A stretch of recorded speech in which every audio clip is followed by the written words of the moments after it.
नमस्कार दोस्तों, stock market studies में फिर से एक बार आपको बहुत-बहुत स्वागत है। तो आज मैं फिर से आपके सामने कुछ इंपॉर्टेंस कंपनी का अपडेट शेयर करने वाला हूँ। तो वीडियो को पूरा लास्ट तक देखिएगा और अभी तक आपने चैनल को सब्सक्राइब नहीं किया तो जरूर कर लीजिएगा। कंटिन्यूअसली इन्फॉर्मेशन और अपडेट्स पाने के लिए चैनल के ऊपर बने रहिएगा।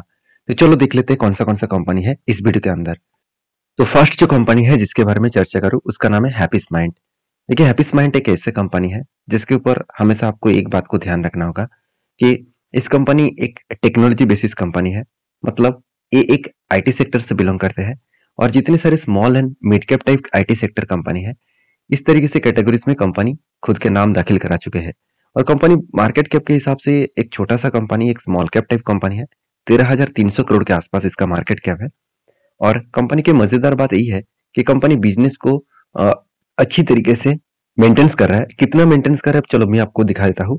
जैसे आप देखेंगे तो कंपनी का जो आरओसी एंड आरओई है दोनों ही आपको एक एवरेज लेवल में देखने को मिलेगा।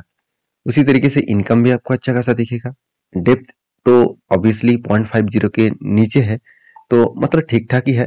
प्रोमोटर के पास होल्डिंग्स भी अच्छा खासा देखने को मिलेगा। तो सब कुछ आपको सही तरीके से सही ढंग में देखने को मिल जाएगा। अभी कंपनीज के ऊपर एक चीज मैं बता दूं, कंपनी का जो मतलब रिजल्ट है क्वार्टरली, वो रिजल्ट भी किस तरीके से है आप वो भी देख लीजिए। पिछले साल में था 345 करोड़ और इस बार कितना बना 371 करोड़। मतलब ईयर ऑफ ईयर बेसिस में कंपनी का सेल्स ठीक ठाक है और क्वार्टर क्वार्टर बेसिस में भी सेल्स ठीक ठाक देखने को मिले। अभी देखना है कि प्रॉफिट कितना ग्रोथ हुआ। आप ध्यान दीजिएगा, प्रॉफिट पिछले साल में था 57 करोड़ और इस बार वो बढ़ के कितना हो चुका है 80 करोड़। और कंपनी का पिछले क्वार्टर्स में कितना प्रॉफिट था 55 करोड़। तो इसका मतलब 57 से कितना बना 80 करोड़ और 55 से कितना बना 80 करोड़। इसका मतलब ईयर ऑफ ईयर बेसिस में एंड क्वार्टर क्वार्टर बेसिस में दोनों में ही यहाँ पे अच्छा खासा प्रॉफिट को ग्रोथ मेंटेन किया। अभी एज ए इन्वेस्टर इस कंपनी के ऊपर उतना खास निवेश तो नहीं किया। इंस्टीट्यूशन ने जस्ट छोटा मोटा क्वांटिटी ऐड किया 5-6% के आसपास और बाकी पब्लिक के पास अच्छा खासा होल्डिंग्स और प्रोमोटर के पास भी अच्छा खासा होल्डिंग्स देखने को मिला। तो कंपनी के ऊपर लगातार लगातार होल्डिंग्स देखने को मिला है। अभी इस कंपनी के ऊपर एक चीज और भी आपको मैं ऐड करूंगा कि कंपनी इसके ऊपर जो बिजनेस है उस बिजनेस के जो मतलब परसेंटेज है उसके हिसाब से बात करूं तो कंपनी का बिजनेस किस सेगमेंट में कितना हो रहा है आप देखेंगे तो कंपनी का जो प्रोडक्ट इंजीनियरिंग सर्विसेज है उसके ऊपर 52%, डिजिटल बिजनेस सॉल्यूशंस के ऊपर 29% एंड इंफ्रास्ट्रक्चर के ऊपर 17%। तो कंपनी इसके ऊपर एक अच्छा खासा यहाँ पे ग्रोथ देखने को मिलेगा इस सेक्टर से। और कंपनी देखिए डिजिटल इंफ्रास्ट्रक्चर और क्लाउड सिस्टम के ऊपर 43% के आसपास product wise company revenue generate कर रहे हैं।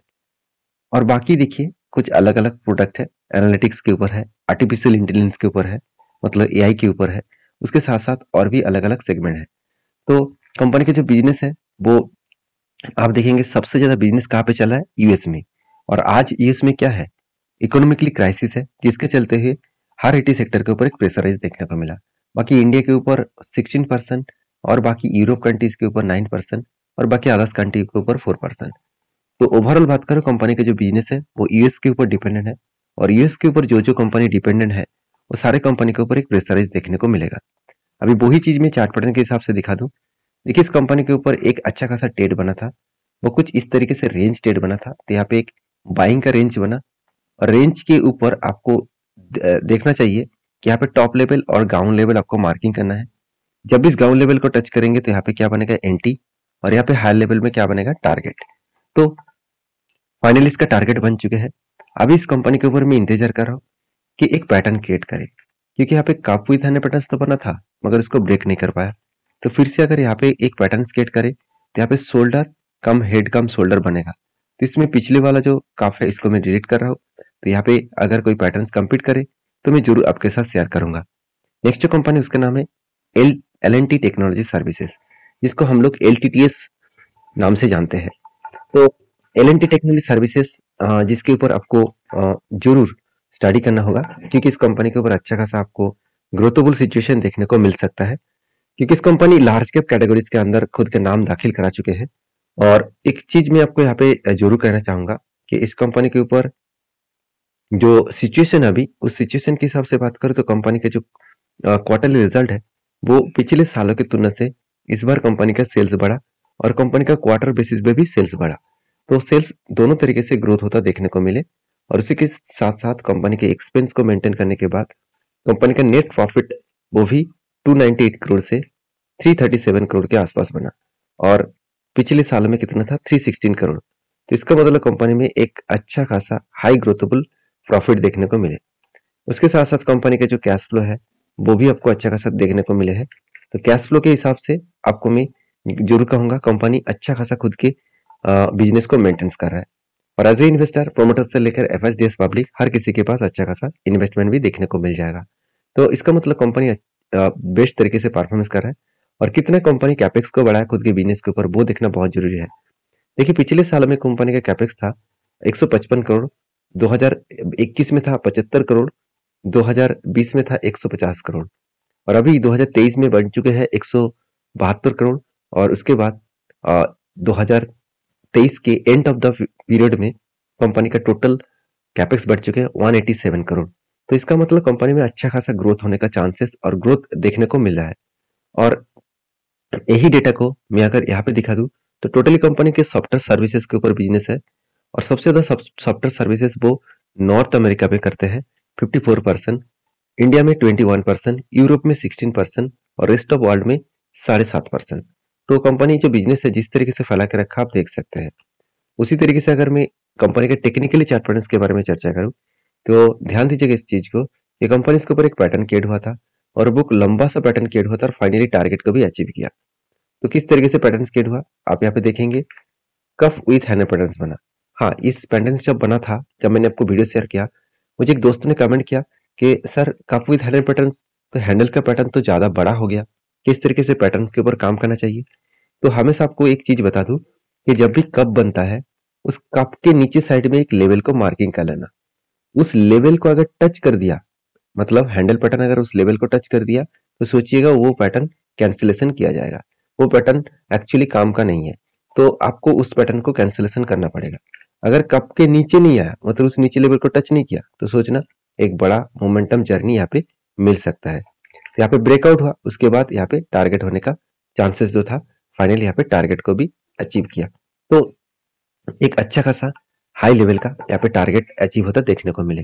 तो बाकी आप कंपनी के ऊपर किस तरीके से राय रखते हैं जरूर मुझे कमेंट्स करना। नेक्स्ट जो कंपनी है उसके बारे में चर्चा करूं, उसके नाम है इन्फोएज। देखिए इन्फोएज आप सब जानते नौकरी.com इस कंपनी का वेबसाइट है और इस कंपनी एक्चुअली नौकरी.com नाम से जाना जाता है और इस कंपनी का अलग अलग बिजनेस है। तो इस बिजनेस के बारे में चर्चा करने से पहले कंपनी के रिजल्ट अभी तक नहीं आया, जिसके ऊपर मैं बहुत दिन से इंतजार कर रहा हूँ, क्योंकि कंपनी का प्रॉफिट ग्रोथ मुझे इस बार देखना है किस तरीके से प्रॉफिट ग्रोथ हो रहा है। क्योंकि पिछले बार का जो प्रॉफिट ग्रोथ हुआ था वो शानदार हुआ था, उसी कारण की वजह से कंपनी के ऊपर ट्रेड बना और मेरे हिसाब से वो ट्रेड बहुत शानदार तरीके से अचीवमेंट हो सकता है। अभी कंपनी के ऊपर जो टेक्निकली चार्ट पैटर्न बना है सबसे पहले वो मैं आपको दिखाऊंगा। यहाँ पे देखिए कब बना, उसके बाद एक हैंडल पैटर्न क्रिएट हुआ और finally cup with handle pattern बनने के बाद यहाँ पे क्या हुआ, ब्रेकआउट हुआ। तो ब्रेकआउट होने के बाद ब्रेकआउट कंफर्मेशन हुआ, उसके बाद देखिए रिटेस्ट एक बार दो बार रिटेस्ट किया और तीन बार, मतलब एक बार दो बार और तीन बार रिटेस्ट कंपनी कर चुके हैं। अभी देखिए इस हायर लेवल को अगर ब्रेकआउट कर पाए तो सोचिएगा एक बड़ा धमाका होगा। उससे पहले यहाँ पे 5700 के लेवल में एक स्ट्रांगली रेजिस्टेंस है, इस रेजिस्टेंस को अगर ब्रेक कर पाए तो बड़ा सा लंबा सा एक जर्नी देखने को मिल सकता है।